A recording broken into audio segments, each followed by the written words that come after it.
De retour à Entre nous, exclusivement sur les ondes de TV Rogers. Et avec nous, nous avons Madame Olivia Tran, qui est la coordonnatrice d'Ottawa de l'initiative Roof for Refugees, donc un toit pour les réfugiés, un projet pilote ici à Ottawa, qui ça fait à peine 2 semaines que ça existe, Olivia. Donc, vraiment une belle initiative. Donc, c'est quoi Roof for Refugees, donc un toit pour réfugiés? C'est quoi exactement? Un toit pour les réfugiés est une plateforme web où les gens peuvent inscrire leur logement abordable et nous les connectons avec les réfugiés ou les travailleurs en établissement.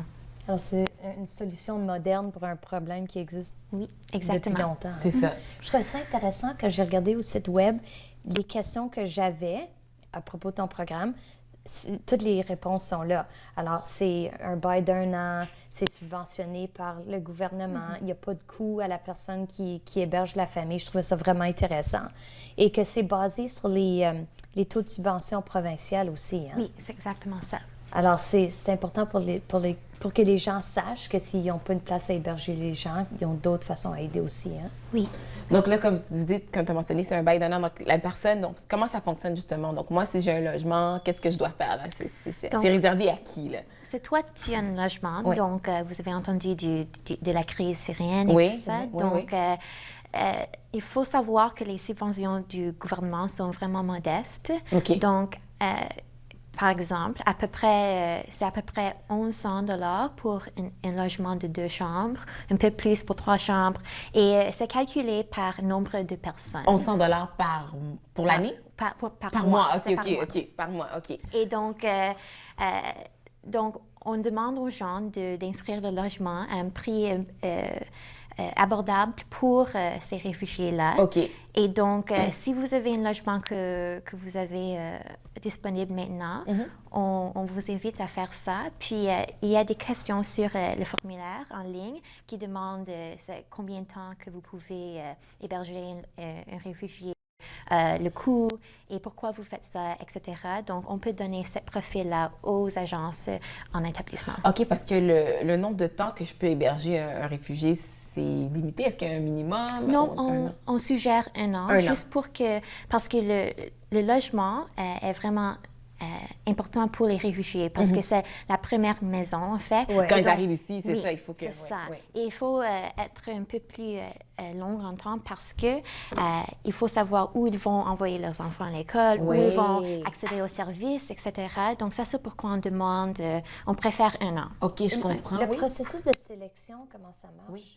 Pour trouver la famille qui va être jumelée avec une famille réfugiée. Oui, c'est ça. C'est très difficile, donc on laisse ça aux agences en établissement parce qu'eux, ils sachent leurs clients. Ouais. Mais c'est à nous de provisionner des logements qui font à leurs besoins. Donc, ils ont beaucoup de familles de 5 personnes ou plus. Donc, on met priorité aux applications qui ont des logements de 3 chambres, par exemple. OK, parce que là, c'est ça l'affaire. Est-ce que ce sont des logements... Donc, moi, si par exemple, je suis propriétaire d'un immeuble ou est-ce que... Donc, il faut que le logement soit vide, a priori. C'est pas nécessairement que... Je peux pas louer une chambre, par exemple, c'est ça? Il y a 3 types de logements qu'on accepte à travers notre site web.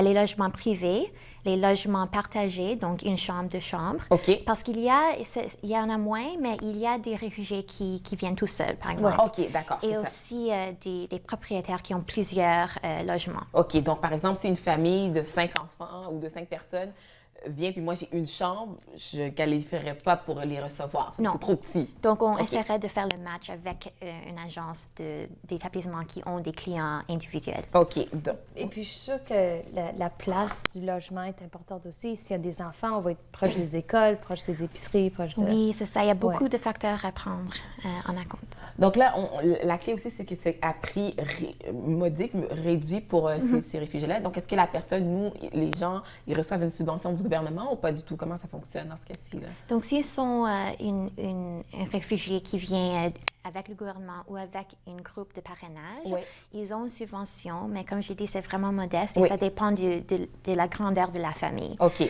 Et donc, c'est pas à nous de dire exactement le chiffre, en fait, du prix, mais c'est les gens qui inscrivent leur logement, on demande qu'ils sont flexibles et qu'ils peuvent négocier avec les travailleurs. D'accord, OK. Donc, c'est ouais. Une chose qui est intéressante, j'ai vu sur le site web qu'il y a un rendez-vous sans obligation. Alors, on se rend compte, on discute, et puis si on décide que c'est pas pour nous, Ça aussi, pas... c'est- ouais. Oui, c'est exactement ça. Donc, si vous inscrivez, c'est pas comme une chose solide. Solide, que- OK. Donc, on voit votre application, on vous appelle, peut-être on visite le logement, puis on vous demande des questions, si vous êtes confortable avec tout ça, si vous êtes confortable à négocier le prix. Puis si tout ça est correct, ensuite, on envoie votre application aux travailleurs. Aux travailleurs, OK. Et si on change d'idée, Oui. on n'est pas... c'est pas la fin du monde. OK. Ouais. Donc là, on sait, comme on a dit, ça fait partie quand même de quelque chose qui existe mondialement, je crois, Roof for Refugees. Donc, c'est une initiative mondiale. En Europe, En j'ai Europe, vu. c'est ça? Oui. Ouais. Donc, ça a commencé en Europe, je crois, l'année dernière. Et puis, En Allemagne, surtout. oui, en Allemagne, Ouais. ça commence en Allemagne. Puis maintenant, c'est dans des différents pays en Europe. Ouais. Et donc, c'est la première fois au Canada qu'on commence ça. Donc, ici, à Ottawa, donc c'est le projet pilote, donc c'est le volet canadien de la chose. Donc, est-ce que les logements sont pour les gens à Ottawa ou si, par exemple, il y a du monde qui habite ailleurs dans la province, en Ontario, ils peuvent s'inscrire aussi? Comment ça Oui, on fonctionne? commence ici à Ottawa. Puis s'il y a des gens qui sont hors d'Ottawa, Oui. on accepte leur inscription aussi. Mais on est en train de formuler des autres équipes de Roof pour des réfugiés Oui. dans les autres villes. OK. Donc, s'il y a des gens à Gatineau, à Montréal, à Oui. Toronto qui Ouais. veulent aussi faire partie de cette initiative, on demande qu'ils inscrivent aussi à notre site web. Oui. Il y a un bouton pour Je veux être un bénévole. Oui. Puis, on va essayer de faire une expansion. Ben oui, parce que c'est ça, ça commence C'est à ça. Ottawa. On est quand même, c'est la première fois au Canada, donc on souhaite que ce soit à travers, que ce soit national, là, finalement. Là. Et c'est très important de savoir que c'est une initiative sans profit Oui. et 100% Sans but lucratif, c'est ça. à l'effort des bénévoles. OK. Et aussi que c'est pas seulement les réfugiés syriens, on en parle beaucoup, là, mais c'est vraiment de l'hébergement pour n'importe quel réfugié qui arrive au pays.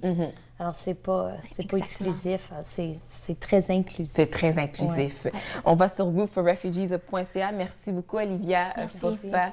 Donc, on vous encourage certainement, si vous êtes propriétaire d'une maison ou d'un immeuble, à inscrire votre Même logement. juste faire du bénévolat. Ou juste faire du bénévolat pour accueillir ces familles réfugiées qui vont venir s'installer ici au Canada.